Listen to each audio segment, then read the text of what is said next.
We live on thin ice in the world of race relations and cultural and ethnic relations. And, we've kind of created this world based on a lot of thin ice. So, we created a world where we're afraid of, saying something wrong or doing the wrong thing. And then when that happens, then we get in trouble.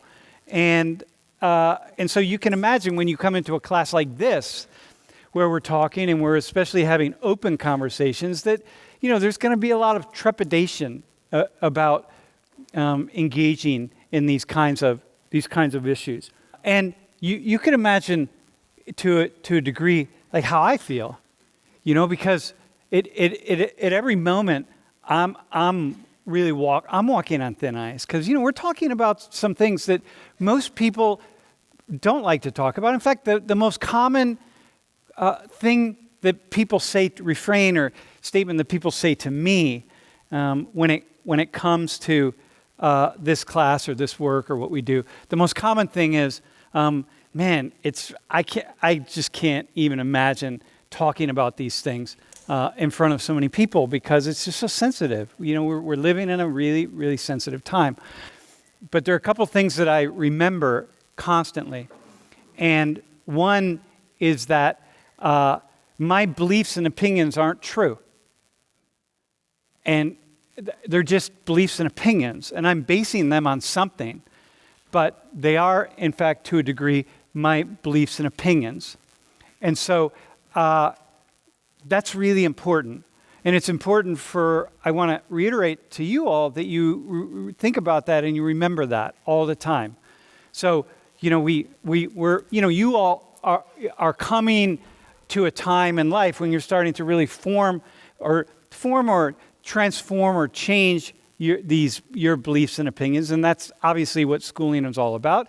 And my job is to help make that happen, just keep jarring, saying things, different things, all sorts of things. There's always somebody else thinking something different, and you can always find somebody. I don't care what the perspective is, but if you find the right person, you can find someone who can passionately and intellectually, with depth and curiosity and deep understanding, who can make an argument for a perspective that's very different from the one that you have or the one that I have. Now, I've learned that over time in my life because I encounter so many really smart people. I have had the opportunity to encounter so many really smart people who thought things very different than or saw the world very differently than how I saw it.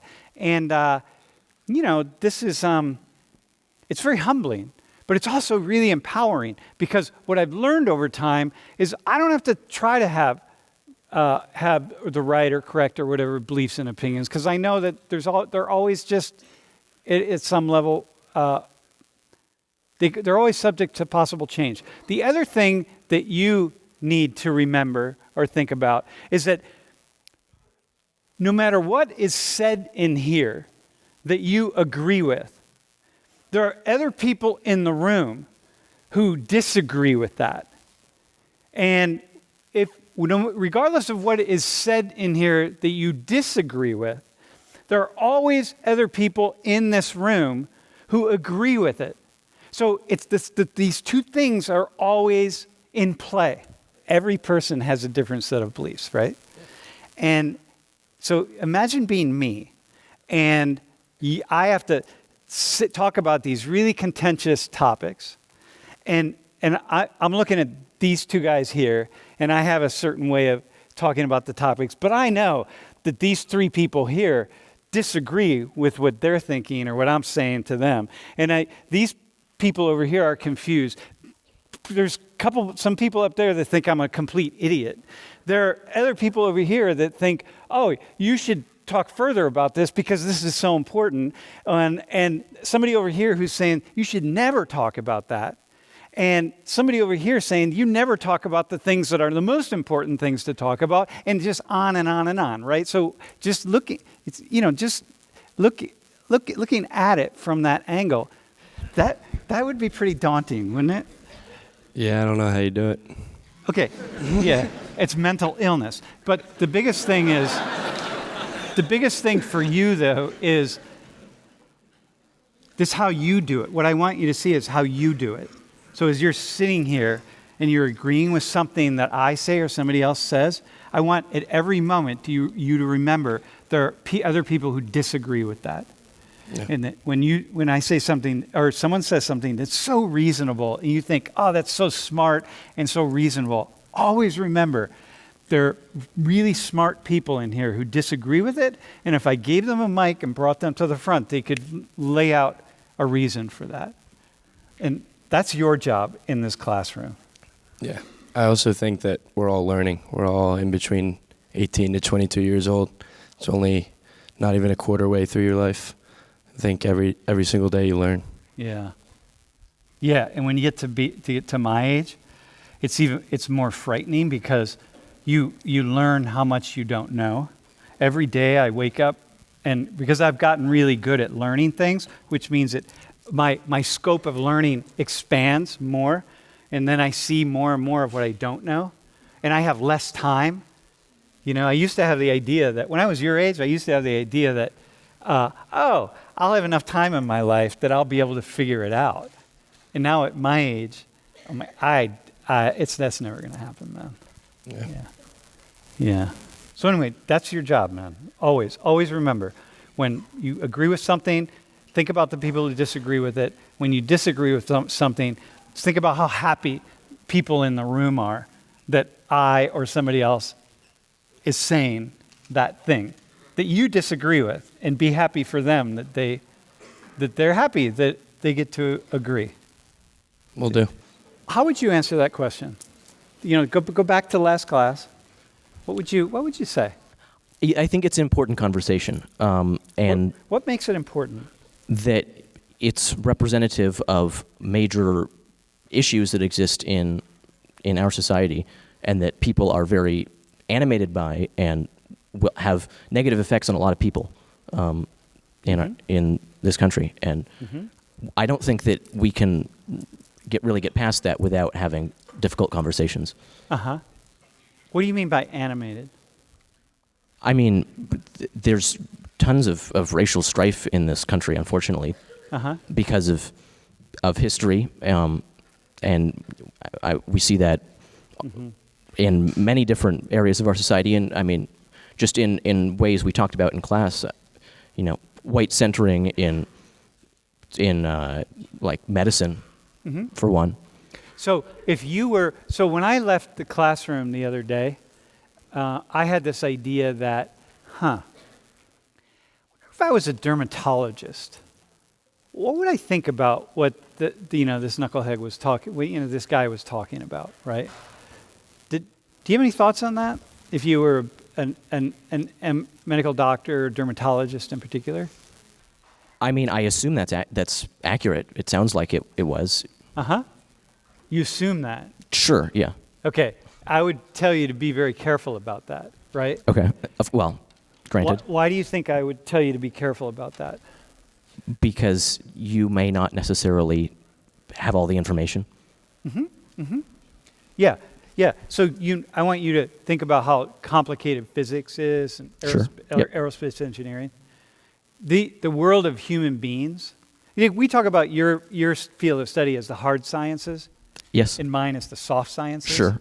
Mine are the difficult sciences. Agreed. I only say that because I'm talking about human beings, and human beings, we're so eclectic and we're so complicated and we're so contradictory and we're so many things, myself included. Talk about contradictory. My wife and I are married because of how much I contradicted myself. I mean, that's how we first came together. But it's like, so I'm trying to say things that are meaningful about people that are so incredibly complicated, so incredibly difficult, and like I'm gonna miss it most of the time. Nobody's gonna weigh in on what makes an exoplanet, all right? What they're made of, or like how they formed, or okay. Because no one knows. I mean, if he starts asking me some question about, I don't know, some complicated physics question. I guess explain Tell me a little bit about how Einstein's field equations are derived.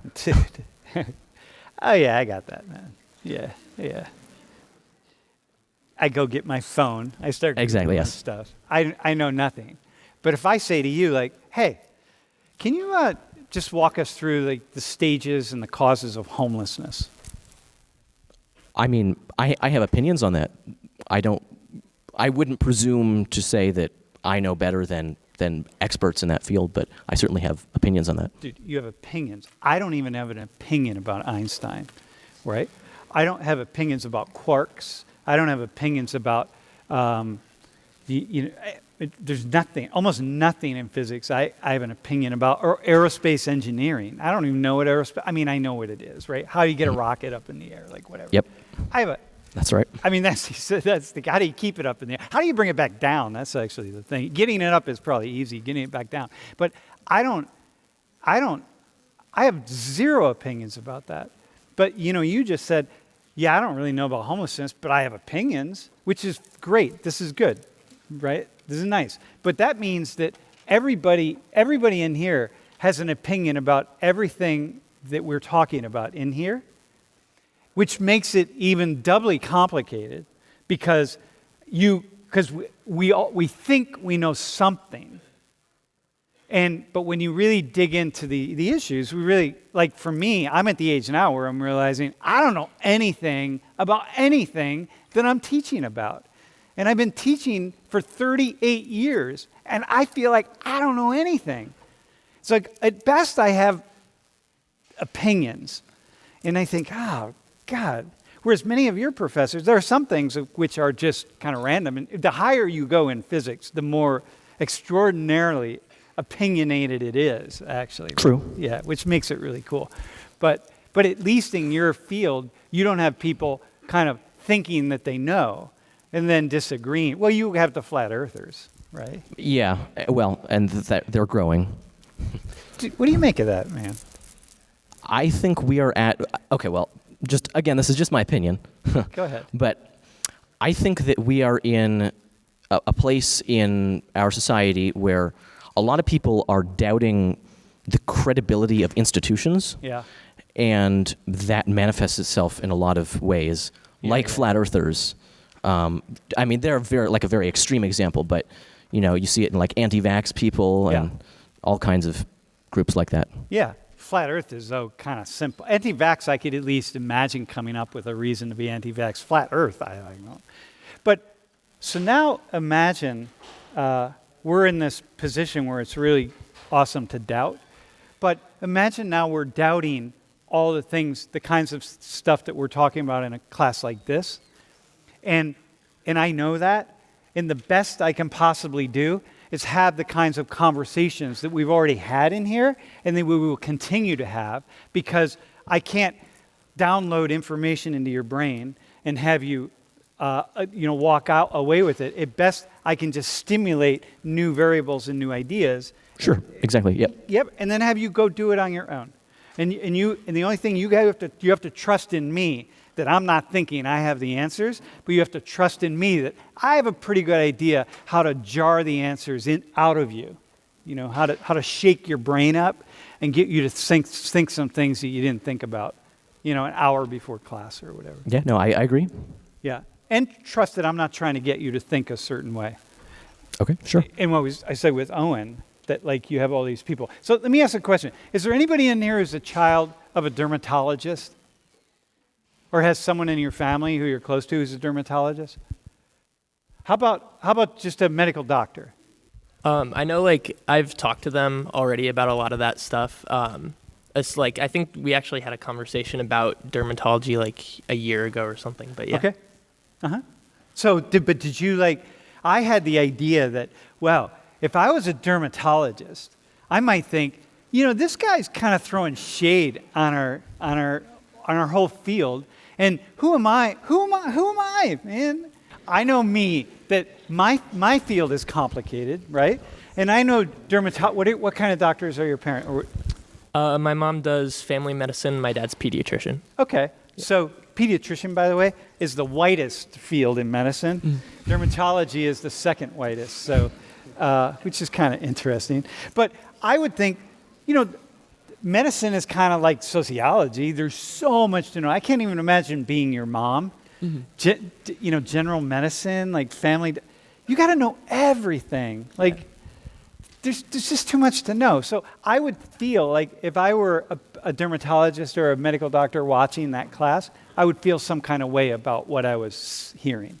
Just to understand this causality thing, what I was really trying to say. And we're going to talk about causality for the whole semester. It's like you have patients and practitioners and the system, and what we're going to tend to do is we're kind of land on one, and often we'll just stay there, like blame it on the patients, or we're going to blame it on the practitioners for not doing their job well, right?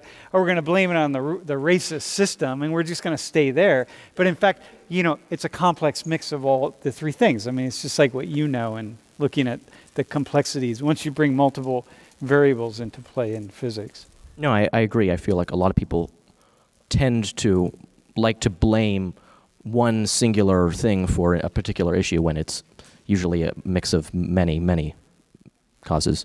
Yeah, so many things, man. So many things. Well, I know that we're continuing to talk about this just because I want to just keep reminding you all as we move on to these conversations. Dude, okay, awesome, man. Thanks. Appreciate it. Coleman.